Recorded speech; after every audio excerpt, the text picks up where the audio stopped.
We're at John Drillin's place. This is a young Clydesdale that John's asked me to come and handle for him.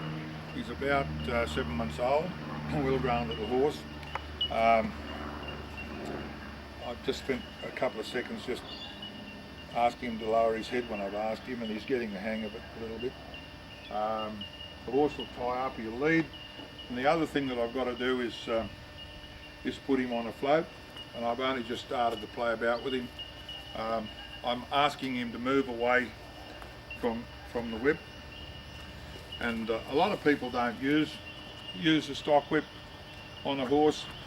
Some people use a lunging whip. Some people have a thing in some disciplines where they attach a thong to the end of a long handle and call it something else, but it's basically only a whip. Now all I've done with this horse is ask him to accept that. Now I'm going to ask the horse, and I haven't seen him or met him before this day, I'm going to ask the horse to come up to me. This is preparatory to him being loaded on the horse float. What happened, I'm led to believe, is that the horse got to the point where he would nearly go on the float and then just refuse. So what I'm doing now, I'm just asking the horse to come forwards and be with me. If he'll come forwards in the yard, there's no big problem with him. There's no big problem with him following me onto a horse float. The other thing that I will do, the other thing that I do with these horses, I always break them into a stock whip and the noise of it. I believe that by doing this to a horse, when you first start to handle them, just as I'm doing now, and just letting the little whip go pop, pop, not bang and crash all around him. I mean, I can make it louder, but I'm handling him with the softness of this whip. I'm not looking at him. He's looking to try and understand what I'm trying to say to him. I'm handling him too. I'm handling him with plenty of rope. I don't agree that I like to give a horse a lot of room. You can't control a horse on a 6 foot or 2 metre lead. I like to have a 3 metre lead. He hasn't been hurt. I've only just been mucking around him with sort of 5 minutes because I wanted my friend to take a recording of this because I haven't got one. Good boy. Each time I lay the whip out there, I want him, good boy, well done, good lad. If I can get him to do that in the yard here now, it's reasonable to assume that when we move and up to the horse float, that if I stand in the back of the horse float and ask him to come forwards, he'll come forwards. Now he hasn't been chopped up the ribs with it, I haven't hurt him round the back legs with it. Whatever you've seen me do on this short video is what I've done with him. He will tie up and he will lead. So I've just prepped him a little bit in this yard where I have some control over him. Now what I'm going to do, I'm going to walk up to the horse float with him, and I'm going to do exactly the same thing. I'm going to stand at the horse float and ask him to come forward, and things will happen. He will want to examine this. A lot of people, when they are putting a horse on a float, the horse will come up and he'll bang the horse float with his foot, the tailgate. He's not doing that as a sign of temper. He's doing it to see what it is and see if it's hollow. They'll also drop their head on the ground and they'll smell this with the only thing that they've got the only thing they can use for touch really is their nose. And they have to exercise that right. They have to have that right to examine it with their nose. And I've seen people kick him in the face and bash him on the legs, but they're only exercising their right to examine something.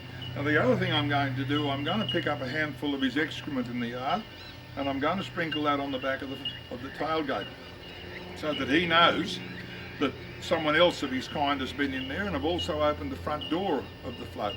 So we'll just stop this here now. I'll get a handful of manure just out of the hosing bay here, and I'll walk up and we'll start again up at the horse float.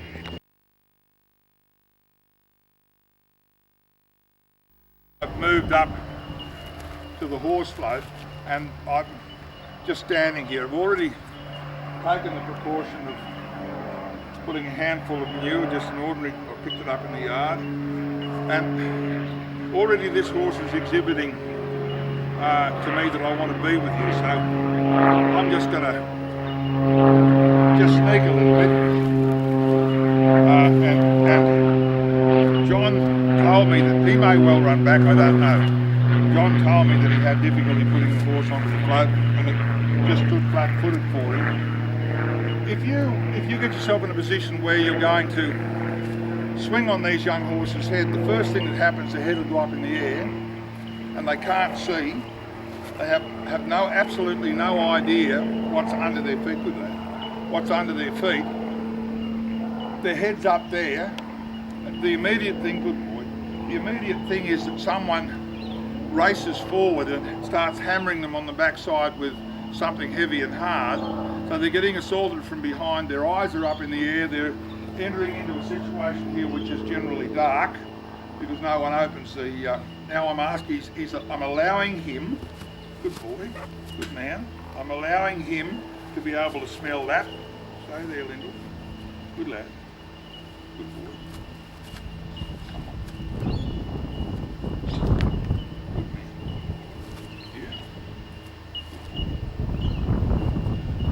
At this stage, he's got to be able to examine this. You can't go and reef his head up in the air, and you can't start bashing him with sticks. I have to, and notice how much rope I've got here so that I'm in a position whereby I can go with him.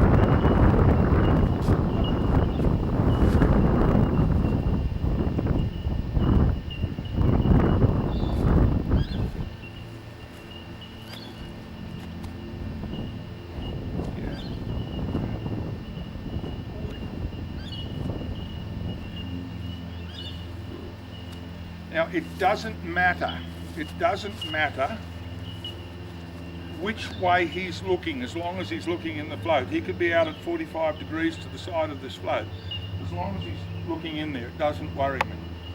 It's not necessary, in my opinion, in these early days to have him straight on.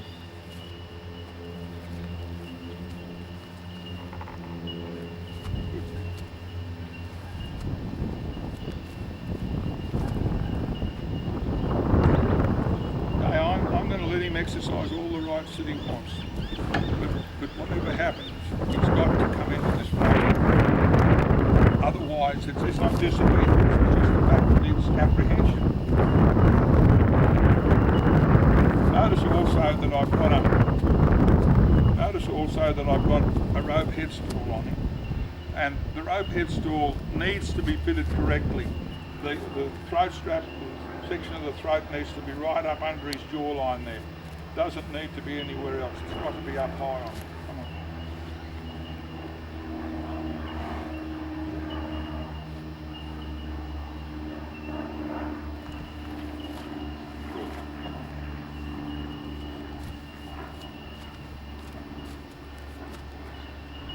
If he goes and runs away, runs backwards, I will then punish him. And I don't know how long, what period of time John had spent trying to get him on. But irrespective of what happened during that little foray, he's learnt something.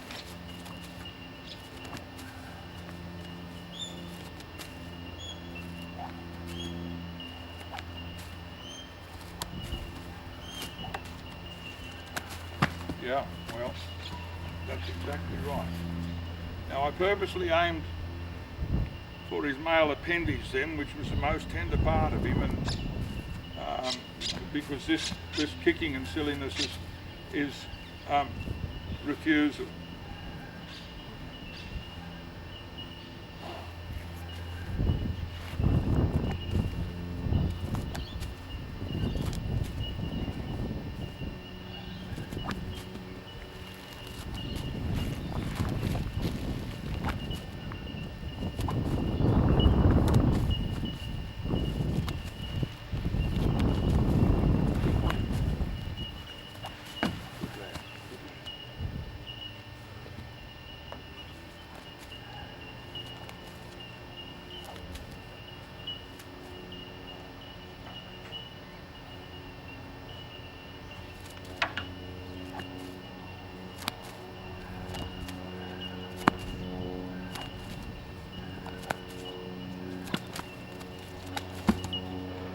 time he kicks like that, I'll purposely aim for his appendage and I'll make him come forward.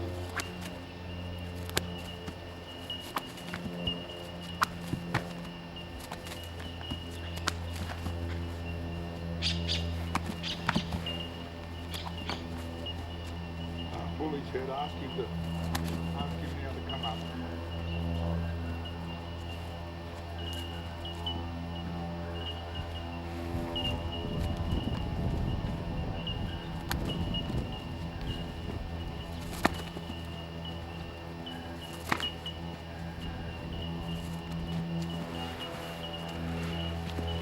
Pull the whip out of the way to a non-defensive situation.